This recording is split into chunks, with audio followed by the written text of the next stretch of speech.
What's going on, people? What's really good? It's your boy Marv, and this is the Nerds in the Hood. Yes, sir, folks. I'm loving this review thing, man. I'm loving the fact that I can review shows that I watch and try to put y'all on the stuff that even if you already saw it, you're like, okay, we got good taste. Like, if you're watching this and you're like, oh, he's reviewing this show that I actually watched myself, he got good taste. But I want to give a quick shout out to Netflix, and I'm going to tell you why. Netflix has this knack for finding, like, international shows and putting them on their platform, whether it's a Netflix original or if it's just a regular series they imported from overseas.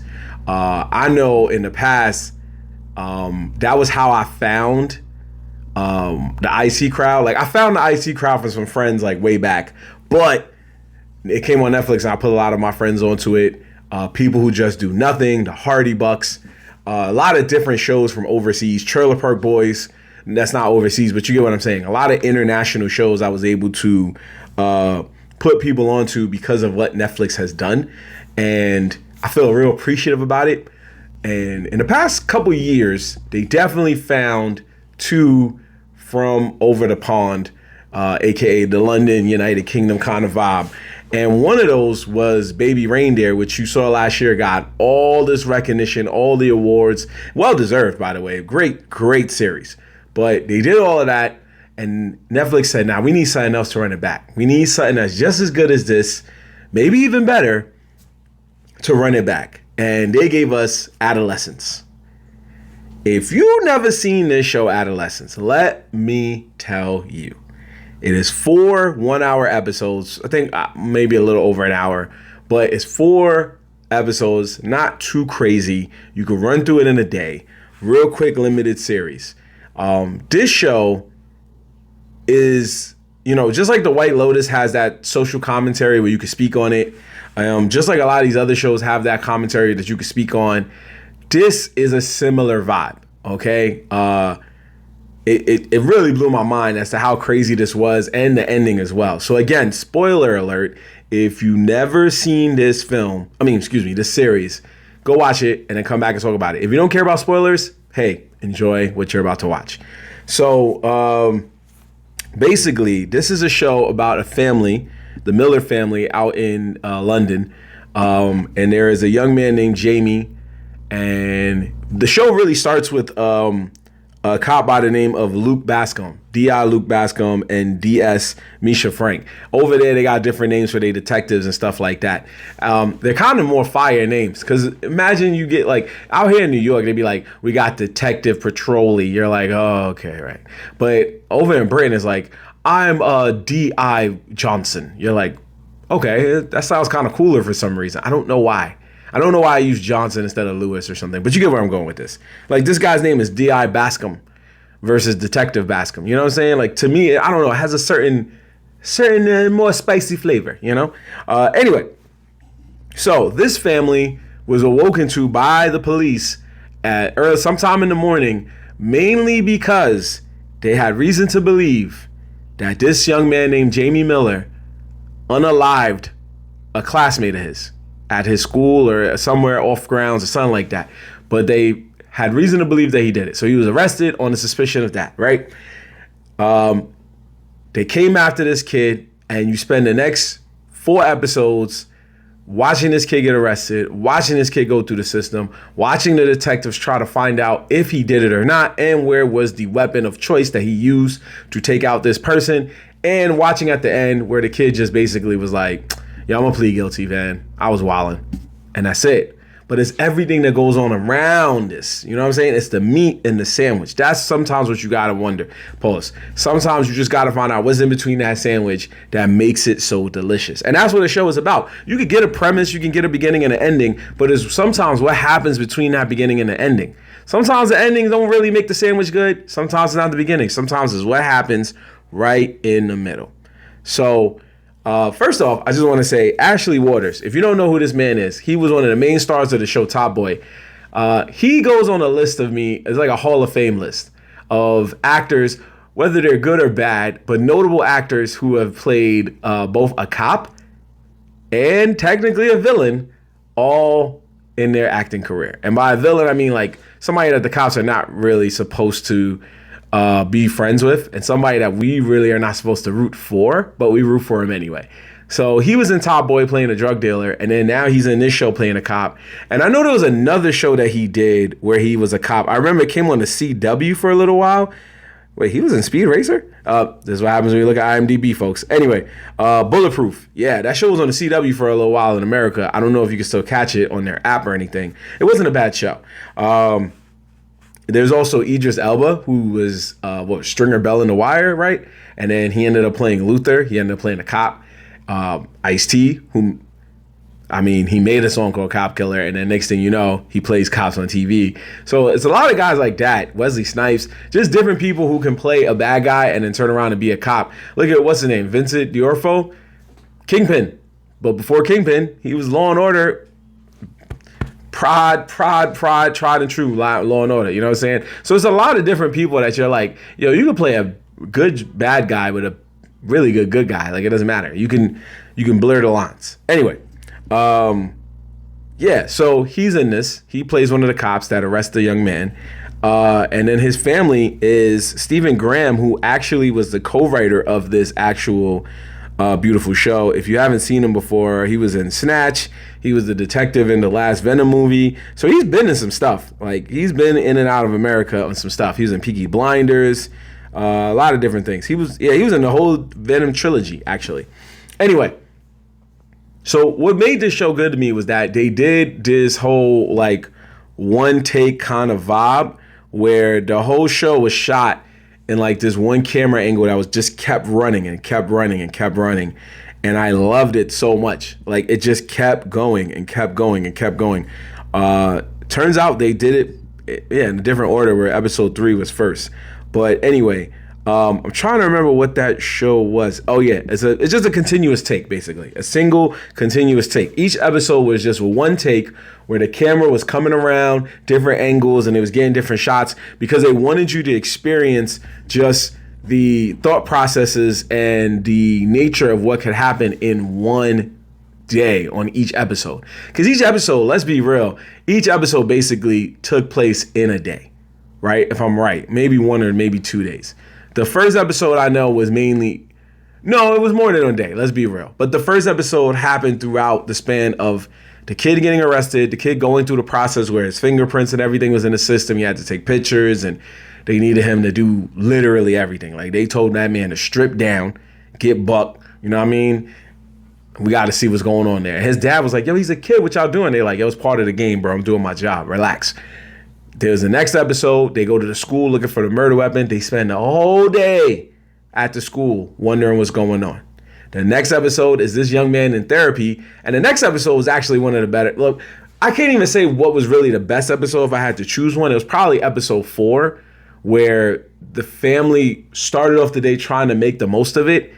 And then the end of the day just ended so bad to the point where they got the most devastating news, which is the fact that their son was just going to plead guilty to the charges and take the L and accept his fate. So that was a good episode because it was like they started off the day trying to be happy because it was his dad's birthday.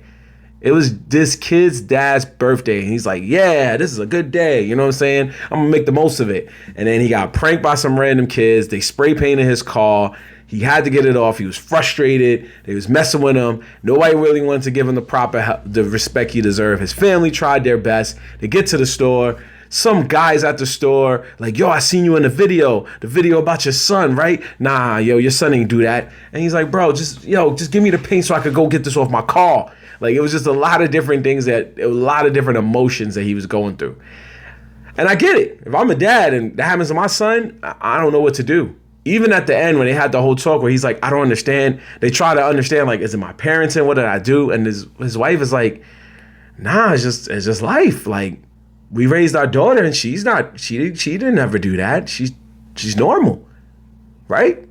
But episode 3 was dope because it was the kid being in therapy and like the lady was trying, like, not really therapy, but the lady was just trying to mentally see what type of person she was dealing with.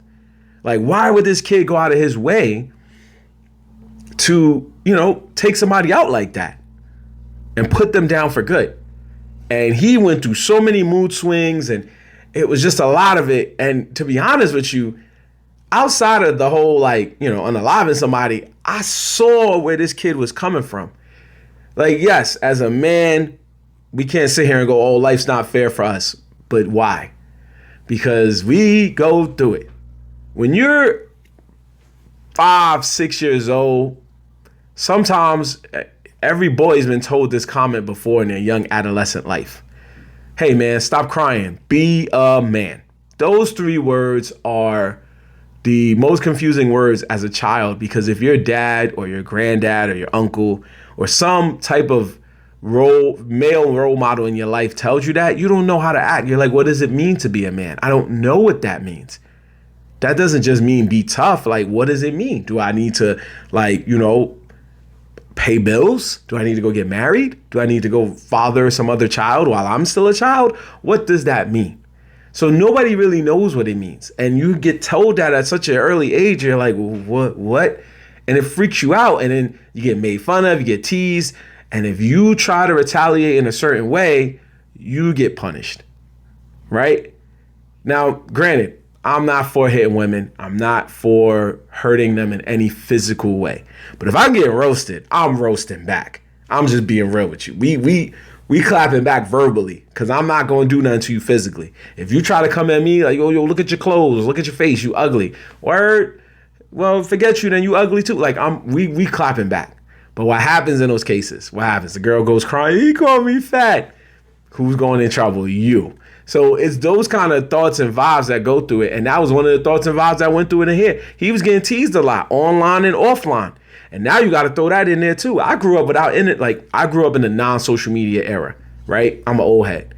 These young kids got to worry about social media too, because all you need is that one fight that you lose and everybody sees it online. Or that one day you come to class looking crazy, your clothes is out of pocket. Everybody online knows. And that's tough. So he was getting ridiculed by the chick. The chick wasn't, giving him the love he deserved. It was a back and forth thing, right? Everybody had their own story. But let's be real. The chick was just flaming him.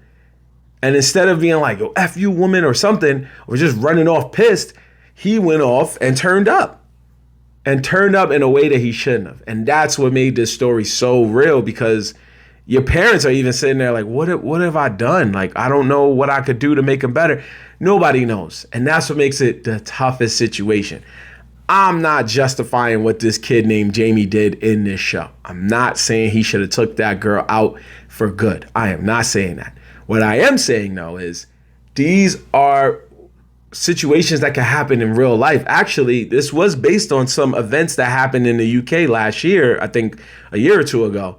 There were women that were getting, unfortunately, taken out for good because they were put in positions where they were kind of teasing and bullying and stuff like that.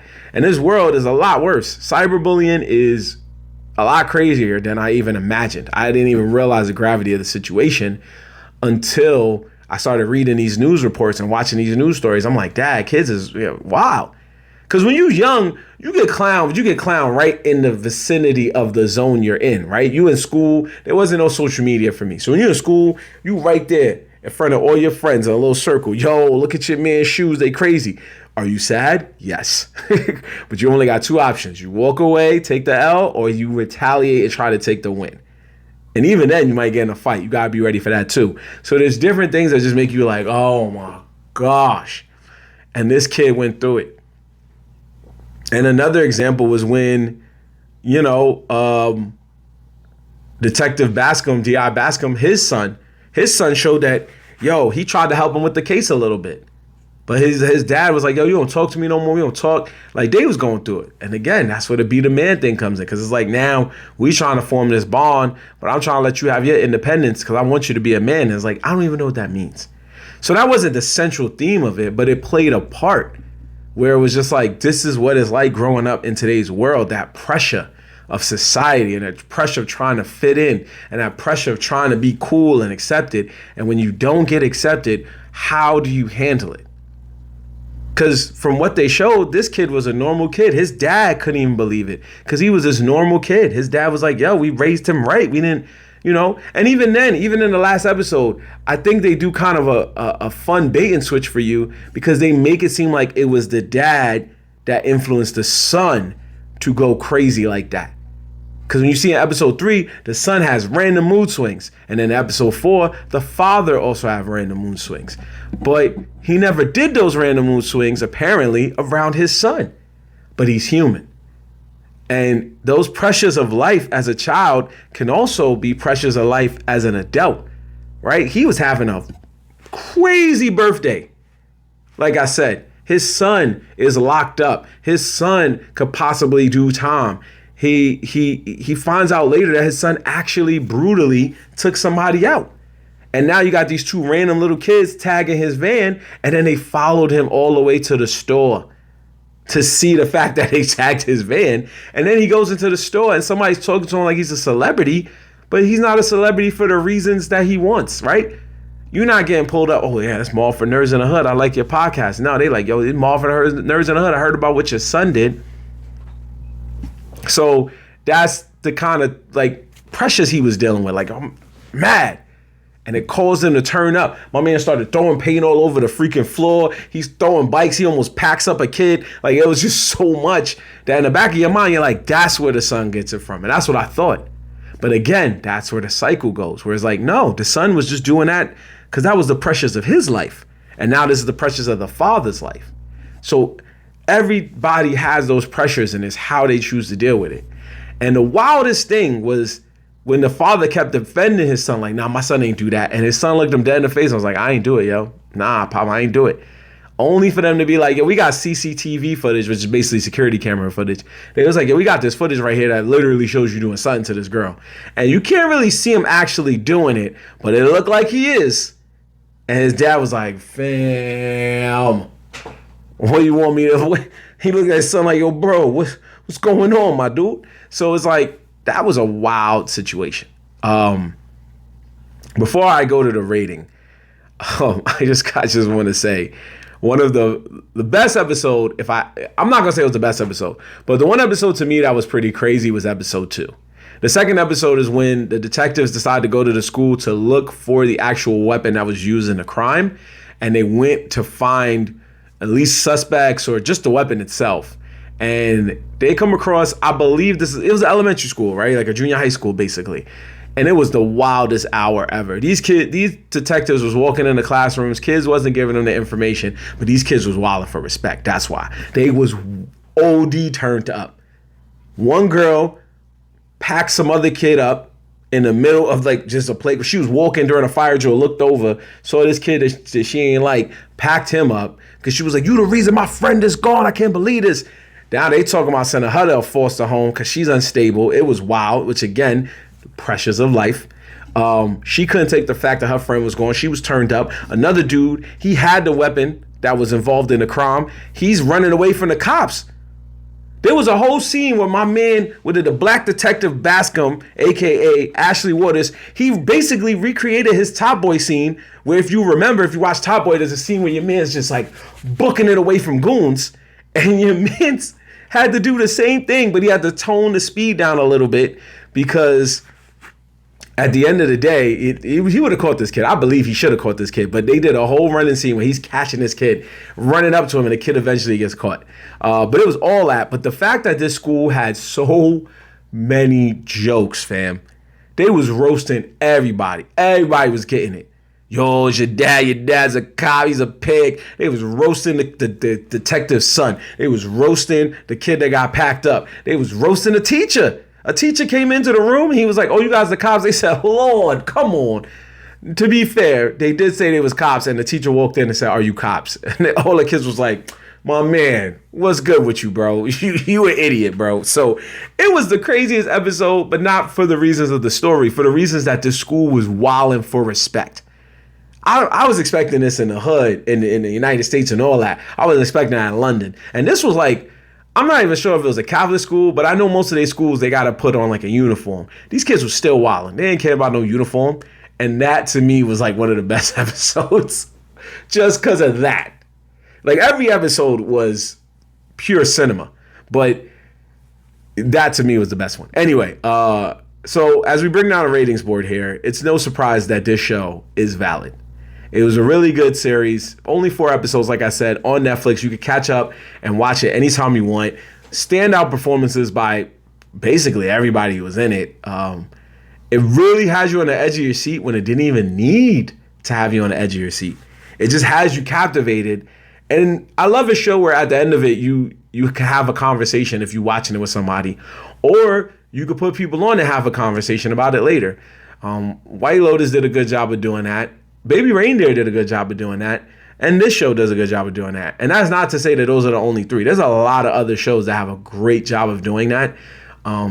This one's just the one for 2025. And maybe we'll see what else down the line does that as well as this show. So I don't really see a need for a second season, but if they explore it, I hope they don't mess it up. But I love that single continuous take run. That was really good. Keep that going. I need to see more shows that do that because that's fire. I know there's a lot of processes that go into that, but keep that same energy. This show is really good. Make sure you check out Adolescence on Netflix right now. Anyway, as always, log on to your social media. Go follow Nerds in the Hood. Or you can just use the link tree in the description below. Check out all the content that's there. Let's talk about it. If you've seen the show, write in the comments. Did you like the school episode, or was there another episode that just shined a little more for you? Let me know. I will write back. Anyway, this is your boy Marv Lat, and I'm off this, man. Peace.